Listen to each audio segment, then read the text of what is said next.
Assalamualaikum warahmatullahi wabarakatuh. Perkenalkan, nama saya Yusnita Prilly Ramli dengan NIM 225790004 dari Prodi Perdagangan Internasional. Hari ini saya akan menjelaskan tentang analisis keseimbangan pasar dalam perspektif ekonomi neoklasik marginalis. Jadi, yang pertama, ekonomi neoklasik. Sebelumnya, apa sih yang dimaksud dari ekonomi neoklasik? Jadi, ekonomi neoklasik atau marginalis adalah aliran pemikiran ekonomi yang mendasari analisisnya pada tindakan individu yang bertindak untuk memaksimalkan utilitas atau kepuasan dalam pengambilan keputusan ekonomi. Untuk persoalan marginalis, kendala dikonseptualisasikan sebagai batasan atau margin. Lokasi margin untuk setiap individu sesuai dengan kekayaannya, yang secara luas dipahami mencakup peluang.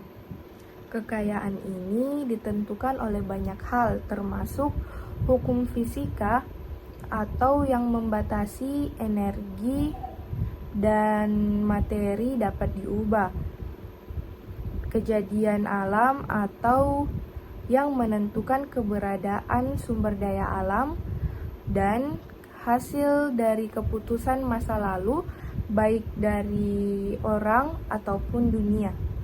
Kerangka ekonomi neoklasik sebenarnya dapat diringkas dengan mudah.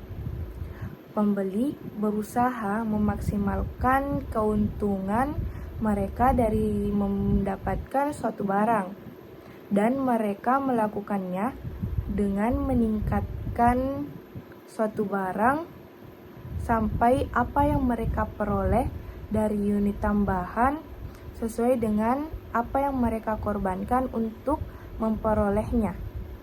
Dengan cara ini mereka dapat memaksimalkan utilitas atau kepuasan yang terkait dengan konsumsi dan jasa.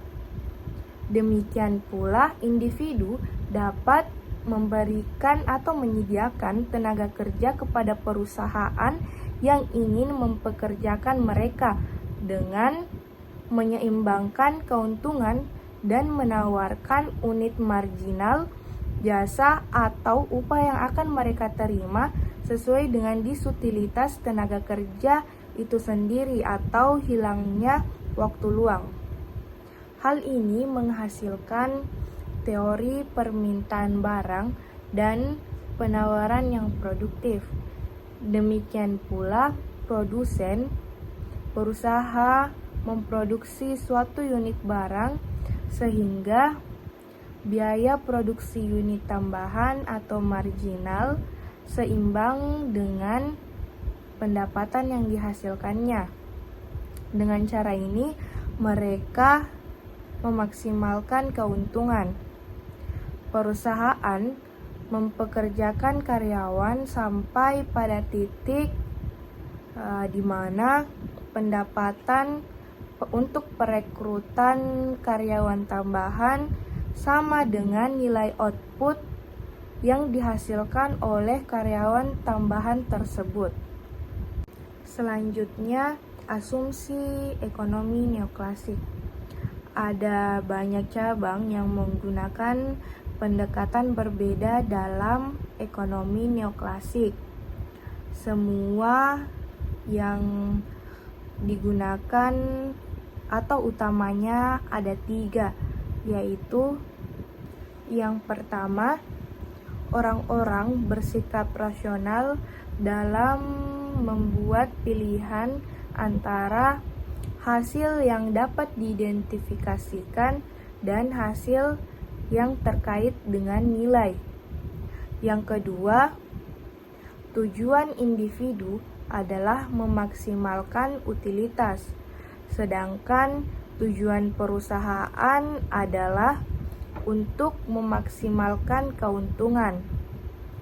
Dan yang ketiga, orang bertindak secara independen berdasarkan informasi yang sempurna atau lengkap dan relevan. Selanjutnya, kritik terhadap marginalisme. Meskipun marginalisme adalah konsep kunci dalam perekonomian, hal ini bukannya tanpa kritik.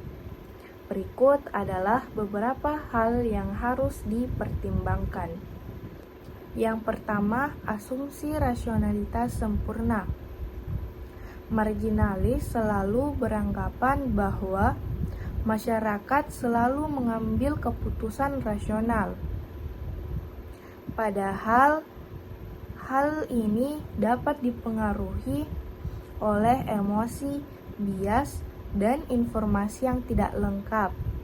Misalnya, Anda mengetahui bahwa tambahan satu pizza dapat membuat sakit perut, tetapi hal itu tidak dapat menghentikan Anda.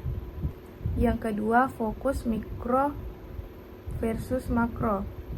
Kritikus berpendapat bahwa marginalis hanya melihat keputusan individu dan tidak mencakup isu-isu ekonomi yang lebih besar, seperti pertumbuhan, pengangguran, atau inflasi. Ini mengabaikan hal-hal luas seperti norma sosial, etika, dan kesejahteraan mental. Yang ketiga, asumsi perubahan berkelanjutan.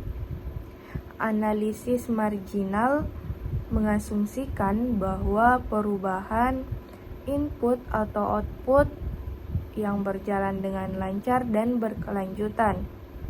Kenyataannya bahwa segala sesuatu bisa terjadi tidak menentu dan tidak dapat diprediksi. Mengukur perubahan marginal bisa menjadi rumit apabila perubahannya kecil. Yang keempat, asumsi homogenitas. Marginalis menganggap bahwa semua orang sama dengan preferensi dan perilaku. Hal ini tidak sesuai dengan keberagaman yang ada di antara individu. Jadi, meskipun dalam perekonomian marginalis sangat kuat, ia juga mempunyai keterbatasan dan tidak secara sempurna menggambarkan kompleksitas dalam pengambilan keputusan di situasi ekonomi pada kehidupan nyata. Yang selanjutnya, konsep dasar keseimbangan, permintaan dan penawaran. Hukum permintaan. Hukum permintaan menyatakan ceteris paribus atau dengan asumsi faktor tetap konstan. Jika harga suatu barang atau jasa turun, jumlah yang diminta oleh konsumen akan meningkat. Sebaliknya, jika harga suatu barang atau jasa naik, maka jumlah yang diminta oleh konsumen akan turun. Hukum penawaran. Hukum penawaran menyatakan bahwa ceteris paribus, jika suatu barang atau jasa naik, jumlah yang ditawarkan oleh produsen akan meningkat. Sebaliknya, jika harga barang atau jasa turun, jumlah yang ditawarkan oleh produsen juga menurun. Kurva permintaan dan penawaran.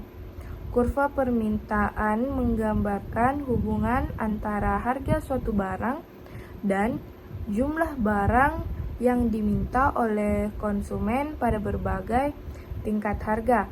Kurva ini biasanya dari kiri atas ke kanan bawah, yaitu menggambarkan hukum permintaan.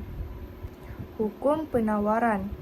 Hukum penawaran menggambarkan hubungan antara harga suatu barang dan jumlah barang yang ditawarkan oleh produsen pada berbagai tingkat harga.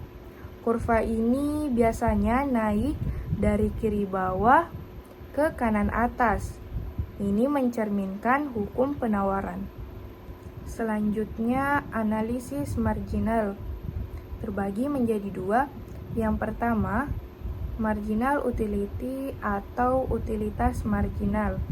Marginal utility atau utilitas marginal adalah tambahan kepuasan atau manfaat yang diperoleh oleh konsumen dari mengonsumsi satu unit tambahan suatu barang atau jasa. Misalnya, saat Anda minum pada saat sangat haus, utilitas yang diperoleh dari gelas pertama akan sangat tinggi, namun berbeda pada saat gelas kedua, utilitas yang diterima akan lebih rendah dan begitu seterusnya. Yang kedua, marginal cost atau biaya marginal. Marginal cost atau biaya marginal adalah biaya tambahan yang harus dikeluarkan untuk mendapatkan satu unit tambahan dari suatu barang atau jasa. Biaya ini mencakup pengeluaran tambahan yang diperlukan untuk menghasilkan barang tambahan tersebut. Biaya ini seperti biaya bahan baku, tenaga kerja, dan biaya operasional lainnya. Contohnya, jika sebuah pabrik memproduksi 100 unit barang dengan biaya total $1.000 dan memproduksi ke 101, meningkatkan biaya total menjadi $1.010, maka biaya marginal unit ke 101 adalah $10. Baik, mungkin itu saja yang bisa saya jelaskan. Mohon maaf bila ada kesalahan. Wabillahi taufiq wal hidayah. Wassalamualaikum warahmatullahi wabarakatuh.